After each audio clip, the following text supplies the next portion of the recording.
സംസ്ഥാനത്തൊട്ടാകെ പ്രവേശനോത്സവം പൊടിപൊടിക്കുമ്പോൾ മലപ്പുറത്തെ പാങ്ങ് സ്കൂളിലും വയനാട്ടിലെ വെള്ളാർമലയിലും കാര്യങ്ങളൊട്ടും വ്യത്യസ്തമല്ല. ദുരന്തത്തിന്റെ ഓർമ്മകളെ മറക്കാൻ ചേർത്തുപിടിക്കലിന്റെ പുതിയ അനുഭവമൊരുക്കിയാണ് പ്രവേശനോത്സവം നടന്നത്. മുറിവുകൾ ഉണക്കാൻ നല്ല മനുഷ്യർ ഒന്നിച്ചപ്പോൾ കുരുന്നുകളുടെ പുതിയ തുടക്കം കെങ്കേമമായി.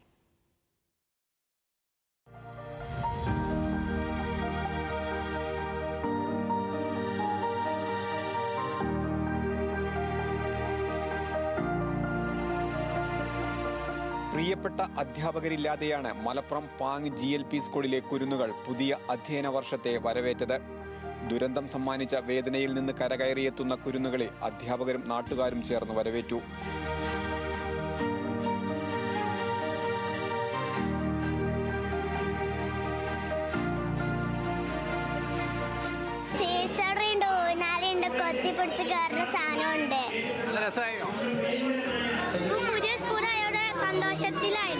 നഷ്ടങ്ങൾ കുരുന്നുകളുടെ ഓർമ്മകളെ വേട്ടയാടാൻ അനുവദിക്കില്ലെന്ന് ഉറപ്പിച്ചിട്ടുണ്ട് പുതിയ അധ്യാപകരും.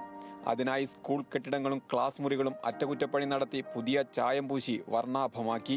കുട്ടികൾക്ക് യാതൊരു തരത്തിലുള്ള മുൻവിധിയില്ലാതെ ഒരു പുതിയ അന്തരീക്ഷത്തിൽ കുട്ടികൾ എത്തണമെന്നുള്ളതാണ്. അതിനു വേണ്ടിയിട്ടുള്ള പ്രവർത്തനങ്ങളാണ് ഇവിടെ ചെയ്തിട്ടുള്ളത്. ഇപ്പോൾ ഈ പാർക്ക് ഇതൊന്നും ഓപ്പൺ അല്ലായിരുന്നു.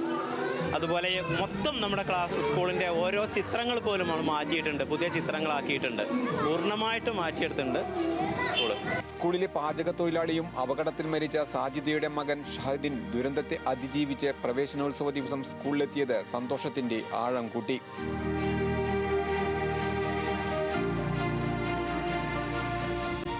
ദുരന്തകാലം പിന്നിട്ട് രണ്ടാമത്തെ വർഷവും പ്രവേശനോത്സവം ആഘോഷമാക്കുകയാണ് മുണ്ടക്കൈ വെള്ളാർമല സ്കൂളുകൾ.